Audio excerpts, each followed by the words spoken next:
नमस्कार। आज हम बात करेंगे स्लिप डिस्क को लेकर। जो हमारी रीढ़ की हड्डी के बीच कुशन जैसी डिस्क होती है, वह जब खिसक जाती है या वह फट जाती है, तो वही स्लिप डिस्क का कारण बनती है। कहीं-कहीं इसे हर्निएटेड डिस्क भी कहा जाता है। तो यह जो स्लिप डिस्क है, यह किसी भी उम्र के लोगों को हो सकती है, चाहे वे मिड एज के लोग हों, चाहे ओल्ड एज के लोग हों।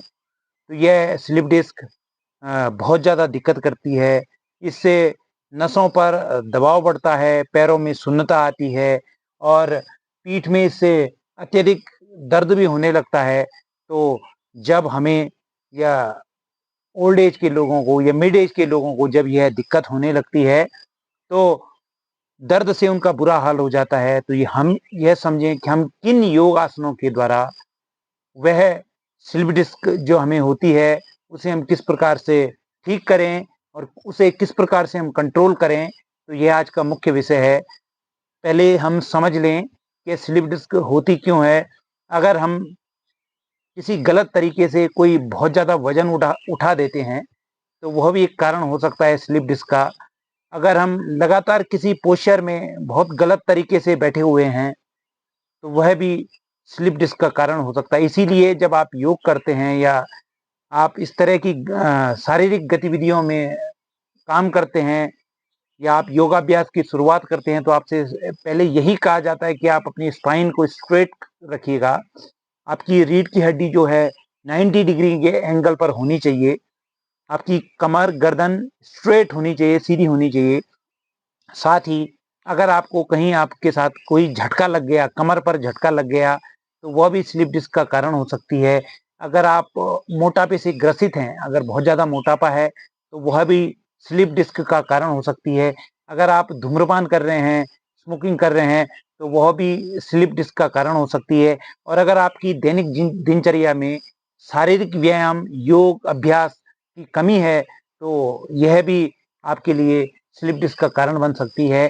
तो आज हम कुछ ऐसे आसनों के बारे में बात करेंगे, जिससे हम अपनी स्लिप डिस्क की प्रॉब्लम को ठीक कर सकते हैं, समाप्त कर सकते हैं। और लगातार अगर हम इन आसनों को करें, तो हमें स्लिप डिस्क से छुटकारा भी मिल सकता है। बस यही हमें हर रोज़ इन आसनों का अभ्यास करना होता है।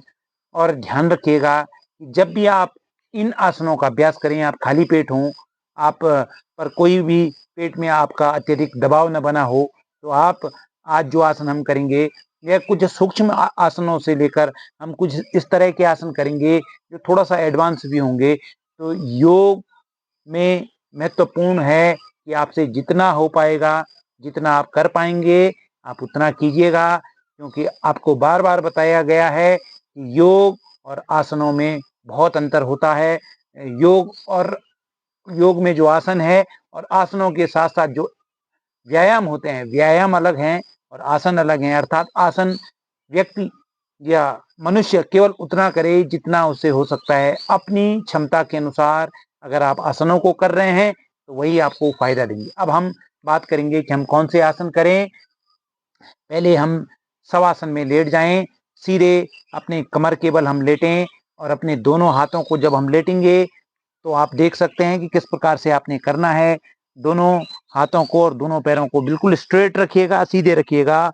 और फिर उसके पश्चात आप अपनी दोनों मुट्ठियों को भींचकर थोड़ा बंद करके, टाइट करके, बंद करके दबाइएगा। और दोनों टोज़ को, दोनों जो आपकी टोज़ हैं, उनको भी पूरा टाइट करके स्ट्रेच करिएगा और पूरा तनाव लाइएगा अपने शरीर पर। हाँ, पूरा स्ट्रेच करें और श्वास और प्रश्वास का क्रम बिल्कुल सामान्य रहेगा। फिर ढीला छोड़ें, फिर मुट्ठी बंद करिएगा और फिर टाइट करिएगा। पूरा स्ट्रेच करें, तनाव दें अपने शरीर को,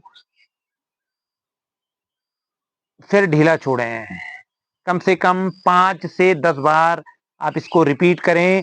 फिर टाइट करें अपनी मुट्ठियों को और फिर अपने टोज़ को भी टाइट करें, बिल्कुल टाइट करिएगा। फिर ढीला छोड़ें। 5 से 10 बार आप इस क्रिया को करें। फिर उसके पश्चात आप अपने दोनों हाथों को फ्री रखें, बिल्कुल सीधा रखें, आप मुट्ठी खोल दें और फिर अपने दोनों टोस को धीरे धीरे नीचे की तरफ लेके जाएं और आपकी जो स्पाइन है, आपका जो कूल्हे हैं, कूल्हे से और कमर के बीच में जो आपका स्पाइन वाला हिस्सा है, उस पर आप गैप बनाएं और गैप इतना हो कि आपका जो बायां या दाहिना हाथ है वो आपकी कमर के नीचे से दूसरी तरफ चले जाए। तो यह भी आपकी स्लिप डिस्क के लिए बहुत महत्वपूर्ण है। आप देख सकते हैं कि मैं अपना बायां हाथ अपने कमर से नीचे लेके जाते हुए अपनी राइट साइड लेके आऊंगा। आपको दिख रहा होगा कि मेरा राइट हैंड पेट के ऊपर है और लेफ्ट हैंड मेरी कमर के नीचे है और मेरी कमर से लेकर कूल्हे तक का पूरा हिस्सा ग्राउंड पे टच है। केवल स्पाइन का हिस्सा थोड़ा सा उठा हुआ है, रीढ़ की हड्डी का हिस्सा थोड़ा सा उठा हुआ है। तो इस प्रकार से फिर ढीला छोड़िएगा।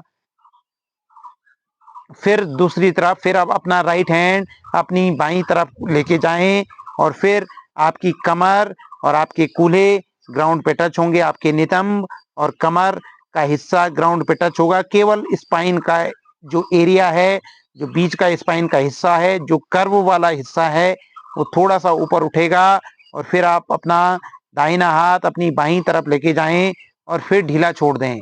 इसी प्रकार यह अभ्यास आप 3 से लेकर 5 बार करें और अभ्यास इतना करें कि जितना आपसे हो पाए। फिर से एक बार और आप रिपीट करें। अपना बायां हाथ अपनी कमर के नीचे से लेके लाएं और अपनी दाहिनी तरफ अपने बाएं हाथ को रखें। आप देख सकते हैं कि केवल स्पाइन का जो कर्व वाला एरिया है, जहां स्पाइन आपकी फ्लेक्सिबल होती है, उसको ऊपर उठाकर आप अपने बाएं हाथ को अपनी दाहिनी तरफ लेके जाएं, वापस आएं और ढीला छोड़ दें। अब आपकी स्पाइन का एरिया जो कर्व वाला एरिया है वो ग्राउंड पे टच रहेगा।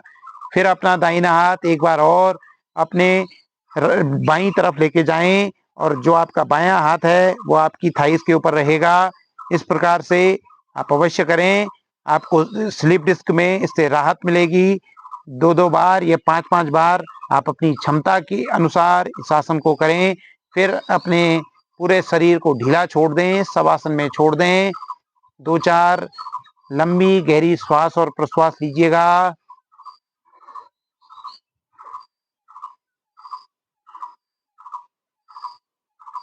फिर उसके पश्चात अब धीरे धीरे अपने दोनों पैरों को आप बेंड करिएगा।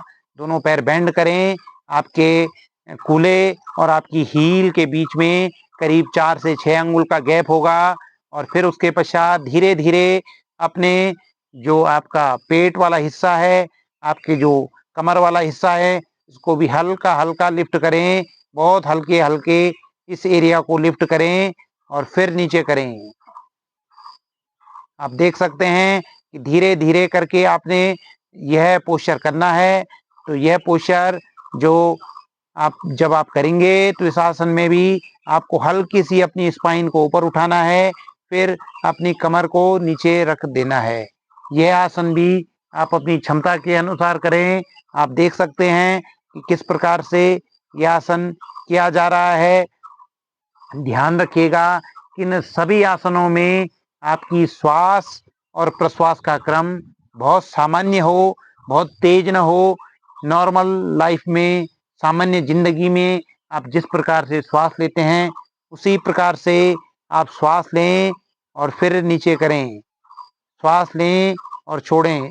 आपने अपने शरीर पर किसी भी प्रकार का तनाव नहीं देना है। तो ध्यान रखिएगा, यह जो आसन है, यह दोनों आसन एक आपका हल्का सा, आप जब लेटेंगे तो हल्का सा आप अपना कमर उठाएंगे और कमर उठाते हुए अपनी स्पाइन के नीचे से अपना बायां हाथ दाहिनी तरफ लेके आए, फिर दाहिना हाथ अपनी बाईं तरफ लेकर आए। तो यह दो आसन आपको साइटिका के दर्द में या स्लिप डिस्क के दर्द में दोनों में लाभकारी होंगे। तो ध्यान रखिएगा, इन दोनों आसनों को आप अपनी क्षमता के अनुसार करिएगा।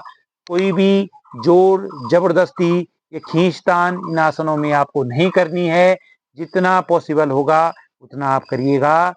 और इसी तरह की योग की जानकारियां आपको लगातार इस चैनल के माध्यम से दी जाएंगी। आशा है आप लोग हमारा साथ यूं ही देते रहेंगे। चैनल को शेयर करें, सब्सक्राइब करें, फॉलो करें और अपने सगे संबंधियों को इस वीडियो को भेजें, जो कि उन्हें भी स्लिप डिस्क में राहत मिले। धन्यवाद और प्रणाम।